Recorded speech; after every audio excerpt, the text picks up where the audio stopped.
what if what is keeping you from attracting that relationship that you truly desire is your own insistence on it, your attachment to it? And that if you could become more detached, that which you desire, if it's a relationship or a job, whatever it is, will actually come to you much more quickly, much more easily, without all of the effort and the struggling and the trying. Detachment is the key to manifestation, to abundance. The reason being is because when you insist on an outcome, you create resistance. You're looking at something through the peephole lens of the ego, saying, no, I need this, I want this thing over here. I'm certain about it. I've made up my mind. I know exactly how it needs to happen, how it needs to unfold, and it needs to happen right now. But you can't see all the hidden, unseen forces at play because you have this peephole view of reality. There are so many unseen and seen things that need to align for you to attract in what you desire. And so by insisting that it needs to happen this one particular way, you're blocking all the other ways that it could come to you, that it needs to come to you. As far as a relationship is concerned, the other person, maybe it's your soulmate who you're attracting into your life, isn't ready yet. They have things in their life or in themselves that they need to take care of first before they're available to pair up with you. So it's about letting go, surrendering to the outcome of how it needs to look, when it needs to happen, and developing more trust that it will come eventually, and then focusing on something else. One of my favorite quotes from the Tao Te Ching by Lao Tzu is, "The Tao does nothing and nothing is left undone." The Tao does nothing and the Tao leaves nothing undone. What does that mean? So it's basically a spiritual paradox. It's saying, it's speaking to non-doership, that everything is already created. There's nothing you actually have to create. So it's more a matter of allowing things into your life. It's not doing, it's not doing. It's non-doership, because it's created, it's going to come to you anyway if you'll just get out of your way. And you get out of your way by allowing, by letting go of insisting on how things need to look, how they need to happen. I got into a relationship back in 2020, and at that time, my life there wasn't much enjoyment. I wasn't enjoying it very much.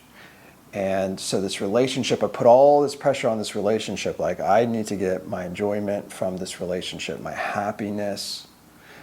And I put all this pressure on my girlfriend. And where she was at in her life, she was not very available. She wasn't very emotionally available. And I realized neither was I, because I had this neediness to me, and I was constantly anxious about being together and connecting.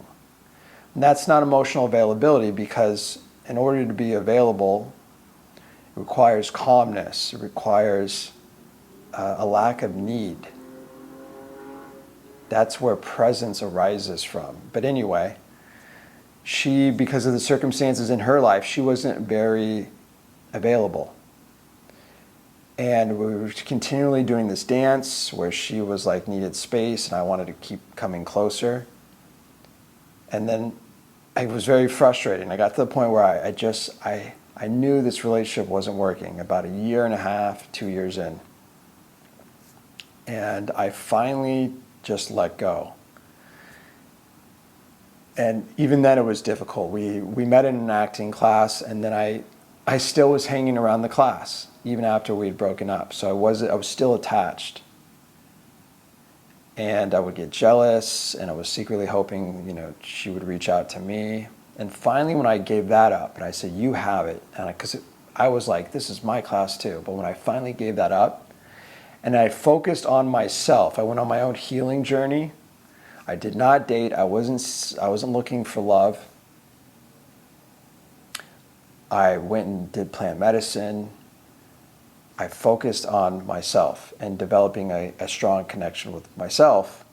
And because I realized that what I was really looking for, a deeper connection with her, was actually a deeper connection with myself that I was projecting onto her, onto the relationship. About 6 months into this, me on my healing journey, I just spontaneously knew, I need to reach out. I wrote her a letter because I wanted to apologize for some of the ways I had treated her, some things I had said, and it was simply for my own conscience and to clear things up with her. I had no attachment to getting back together. That wasn't really on my mind.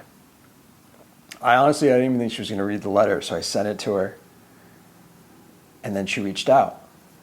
And then slowly she started to come to me because now I had more connection with myself. I was doing things in my life that I truly enjoyed. And there wasn't this need, this insistence that this relationship be something, that it work out. Now, effortlessly, she was coming to me. And so it's like the tables were turned. And now I wasn't sure if I even wanted the relationship because I realized what was going on, and we had issues before, and I was still on my healing journey. Oftentimes people will want something really strongly, almost desperately, to fulfill an unconscious need. And once you realize what that unconscious need is and you give it to yourself, then you don't often want what it was that you were craving before. And I could see that was the case for me. And so when you meet those unconscious needs, you make them conscious and you take care of them, then what you want can come to you, and then you have freedom of choice. You're free to either take it or leave it based on your preferences, based on just whether it's appropriate for you in your life. So that's another thing in addition to letting go of insistence and detaching and focusing on taking care of your needs, because we also often confuse wants with needs. Is this something you really want, or is it something you actually need? This also happened to me with acting. I got really into acting, and then with my girlfriend, we were very competitive. She does acting as well. And when I was really going at it hard and going after auditions, and I had this insistence, this has to work, I have to do well in this. I got little bites here and there, but it was mostly frustrating. It wasn't working out. And then later on, I kind of just realized, I'm not sure I even need this or really want to keep pursuing it.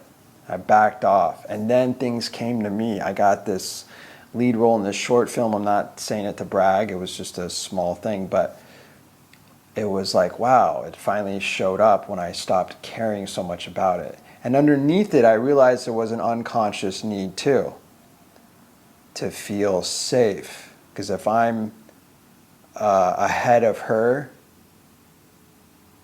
in my mind at least, with acting, then I'm safe in the relationship. I'm not going to be replaced. That was just the definition I had. So you can save yourself a lot of trouble when you get clear on what your needs are, what the unconscious needs are. And then if it is something you really do desire and you've been working toward, is to let go of insistence on it working out a certain way, especially on a certain timetable, and just do it because it's a statement of you. It's a statement of who you are. And then the universe will respond because it doesn't have a mind of its own. And if you keep doing it, over and over and over, it's going to reflect the state that you're in,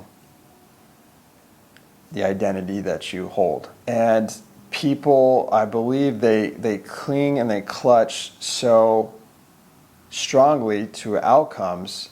Again, it's because they feel they need it. They're not okay without it. So find a way you can be okay without it. You're good either way. You can take it or leave it. Then you flowing with life. You're not creating resistance because you're at home doing that, which I'm guilty of doing that as well. You're not worried or preoccupied. And then you can dance with life, and it dances with you. And then it can give you things you weren't even thinking about, you weren't even imagining, that are better than the thing you wanted. So it's getting beyond the limited awareness of the ego or the mind and the way it thinks things need to happen and what it is that you need. But I want to say, it's not something that you can just lie to yourself about, like, oh, I don't want it anymore, but then you secretly do. Each person has to get to that place of total surrender where they finally let go because they realize it's not worth it. It's too exhausting, they're burnt out. So if you could let go, but then fall forward, meaning you let go, but you still continue to make forward progress, to put in some effort, or maybe you take a break. Everybody is different and the situations are unique. But not seeing it as a failure, just I'm going to focus some of my energy and efforts on other things because I'm already abundant, life is already good. And in that state of gratitude, things can then flow to you because there's not a sense of lack. When you're in a sense of lack all the time, that's the state of being that you're in, and the universe is like a copy machine. It just gives you what you are. So if you're lacking, then you get more lack. If you're in a negative state, creating resistance, you get more negativity because that's whatever you are, you attract. And finally, I'll say to question, where do your desires even come from? Because the things that you desire, are they really even yours? Or are they society's programming? Are they unique to you? Or are they given to you by your parents? Like certain career choices.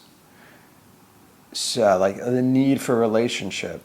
Maybe you're the kind of person who is okay if relationships come and go, but then there's this belief that no, I got to get married and settle down and have a family because that's what my parents did.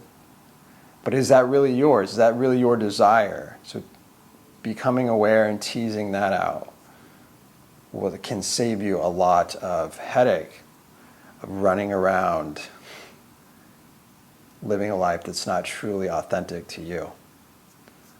So I'll just close with that. Just let go of resistance by letting go of insistence to an outcome. Detach and focus on something else if needed. And watch as what you desire comes to you in the perfect time. I hope you found that helpful. If you did, like or subscribe to this channel. Leave me a comment. I love engagement and I will get back to you. Let me know what you think. Have an amazing day. Much love.